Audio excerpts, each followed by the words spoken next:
Hello friends, welcome to my channel heaven of spices ಮಸಾಲೆಗಳ ಸ್ವರ್ಗ. ಇವತ್ತು ರಾಜ್ಭೋಗ್ ಸ್ವೀಟ್ ಮಾಡೋಣ. ಇದು ರಸಗುಲ್ಲಾ ತರನೇ ಪನ್ನೀರಿಂದ ಮಾಡುವಂತ ರೆಸಿಪಿ. ತುಂಬಾ ಟೇಸ್ಟಿ ಆಗಿರುತ್ತೆ. ಬನ್ನಿ ಹಾಗಿದ್ರೆ ಶುರು ಮಾಡೋಣ. ನಾನಿಲ್ಲಿ 1 ಕಪ್ನಷ್ಟು ಸಕ್ಕರೆ ತಗೊಂಡಿದ್ದೀನಿ ದೊಡ್ಡ ಕಪ್ಪಿಂದ. ಅದೇ ಕಪ್ಪಿನ ಅಳತೆಯಲ್ಲಿ 2 ಕಪ್ನಷ್ಟು ನೀರು ಹಾಕೊಂಡಿದ್ದೀನಿ.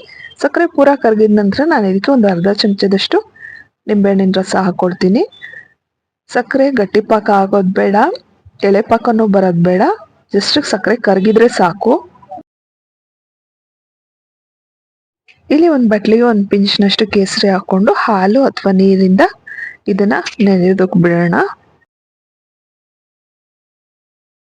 ನೋಡಿ, ಇದು ಕುದಿಯೋದಕ್ಕೆ ಇಟ್ಟಿದ್ದೀನಿ. ನಾನು ಪನ್ನೀರ್ ಮಾಡೋದು ಹೇಗೆ ಅಂತ ಇದರಲ್ಲಿ ತೋರಿಸಿಲ್ಲ. ಡೈರೆಕ್ಟ್ ಆಗಿ ಪನ್ನೀರ್ ತೆಕ್ಕೊಂಡು ನಂತರ ಯಾವ ರೀತಿ ನೀವು ರಾಜ್ಭೋಗ್ ಮಾಡೋದಂತ ತೋರಿಸಿದ್ದೀನಿ. ಪನ್ನೀರ್ ಯಾವ ರೀತಿ ಮಾಡೋದಂತ ಆಲ್ರೆಡಿ ನನ್ನ ಚಾನಲ್ ಅಲ್ಲಿ ತುಂಬಾ ರೆಸಿಪೀಸ್ ಇದೆ. ಅಂತೂ ಮಿಕ್ಕಿ ನಿಮಗೆ ಗೊತ್ತಾಗ್ಬೇಕು ಅಂದ್ರೆ ನೀವು 1 ಲೀಟರ್ನಷ್ಟು ಹಾಲು ತಗೊಂಡು ಅದು ಸ್ವಲ್ಪ ಬಿಸಿ ಆಗಿದ ನಂತರ 1 ನಿಂಬೆಹಣ್ಣಿನ ರಸಕ್ಕೆ ಅಷ್ಟೇ ನೀರನ್ನ ಸೇರಿಸಿ ಹಾಲಿಗೆ ಹಾಕಿದ ತಕ್ಷಣ ಅದು ಒಡೆದೋಗುತ್ತೆ. ಆ ಹಾಲನ್ನ ಸೋಸ್ಕೊಂಡು ನೀವು 1 ತಾಸು ಅಥವಾ ಒಂದು ಅರ್ಧ ತಾಸು ಬಟ್ಟೆಯಲ್ಲಿ ಕಟ್ಬಿಟ್ಟು ಇಟ್ರೆ ನಿಮ್ದು ಪನ್ನೀರು ರೆಡಿ ಆಗುತ್ತೆ.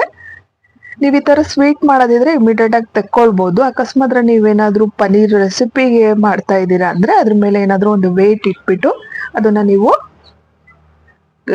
ಸ್ಲೈಸ್ ತರ ಆಗೋದಕ್ಕೆ ಬಿಡ್ಬೇಕು. ಅದು ಪನ್ನೀರ್ ರೆಸಿಪಿ ಕೂಡ ಆಲ್ರೆಡಿ ನನ್ನ ಚಾನಲ್ ಅಲ್ಲಿ ಇದೆ, ಲಿಂಕ್ ಹಾಕಿರ್ತೀನಿ ನೋಡಿ. ಮಾತಾಡ್ತಾ ನಮ್ದು ಪಾಕ ಕೂಡ ರೆಡಿ ಆಯ್ತು.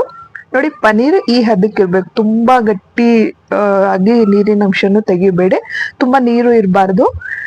ತೆಕ್ಕೊಂಡಾಗಿದ ನಂತರ ಚೆನ್ನಾಗಿ ನಾದ್ಕೊಂಡು ಹದ ಮಾಡ್ಕೊಳ್ಳೋಣ.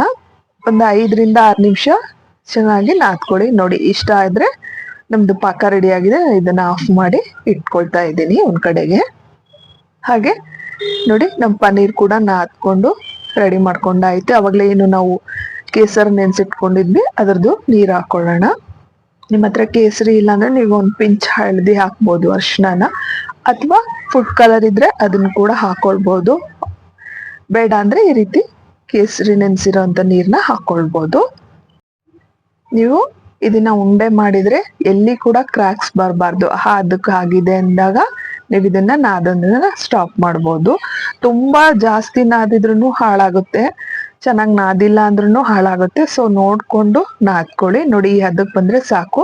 ಈಗ ಈ ರಾಜ್ಭೋಗ್ನ ನಾವು ಬೇಯಿಸ್ಕೋಬೇಕಲ್ಲ, ಅದಕ್ಕೆ ನಾನು 1 ಕಪ್ನಷ್ಟು ಸಕ್ಕರೆ ತಗೊಂಡಿದ್ದೀನಿ. ಅದಕ್ಕೆ 4 ಕಪ್ನಷ್ಟು ನೀರ್ ಹಾಕೊಂಡಿದ್ದೀನಿ. ಈಗ ಇದನ್ನ ಒಲೆ ಮೇಲೆ ಇಟ್ಕೊಳ್ಳೋಣ. ಇದು ಯಾವಾಗ ಚೆನ್ನಾಗಿ ಕುದಿಯೋದಕ್ಕೆ ಶುರು ಆಗುತ್ತೆ ಆವಾಗ ನಾವು ರೆಡಿ ಮಾಡ್ಕೊಂಡಿರೋಂಥ ಪನ್ನೀರ್ ಹಾಕೊಳ್ಬೇಕು ಇದಕ್ಕೆ. ನೋಡಿ, ಇಲ್ಲಿ ಅದಕ್ಕೆ ಫಿಲ್ಲಿಂಗಿಗೆ ಬೇಕಾಗಿರೋಂಥ ಪದಾರ್ಥ ರೆಡಿ ಮಾಡ್ಕೊಳ್ಳೋಣ.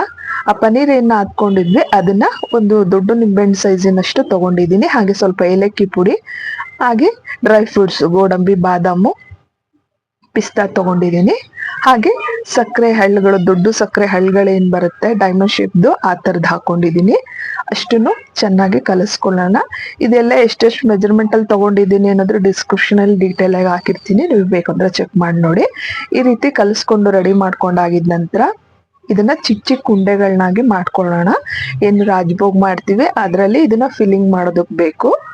ಹಾಗಾಗಿ ಸಣ್ಣ ಸಣ್ಣದಾಗಿ ಮಾಡ್ಕೊಂಡು ರೆಡಿ ಮಾಡ್ಕೊಂಡು ಇಟ್ಕೊಳ್ಳೋಣ ಉಂಡೆಗಳನ್ನ. ನೋಡಿ, ಈ ಸೈಜ್ ಇದ್ರೆ ಸಾಕು. ನಮಗೆ ಎಷ್ಟು ಬೇಕೋ ಅಷ್ಟು ರೆಡಿ ಮಾಡಿ ಇಟ್ಕೊಳ್ಳೋಣ. ಈಗ ಯಾವ ಸೈಜಿಂದು ನೀವು ರಾಜ್ಭೋಗ್ ಮಾಡ್ತಾ ಇದ್ದೀರಾ ಆ ಸೈಜಿಂದು ಪನ್ನೀರ್ ತಗೊಂಡು ಒಂದು ಬಾಲ್ ಮಾಡ್ಕೊಳ್ಳಿ. ಈ ರೀತಿ ಅಗಲ ಮಾಡ್ಕೊಂಡು ಏನ್ ಅವಾಗಲೇ ನಾವು ಡ್ರೈ ಫ್ರೂಟ್ಸ್ ಮಿಕ್ಸ್ಚರ್ ರೆಡಿ ಮಾಡ್ಕೊಂಡಿದೀವಿ ಅದನ್ನ ಇದ್ರ ಮಧ್ಯದಲ್ಲಿ ಇಟ್ಕೊಂಡು ಇದನ್ನ ಕವರ್ ಮಾಡ್ಕೊಂಡು ಬಾಲ್ ಶೇಪಿಗೆ ತಗೊಂಡ್ ಬರೋಣ.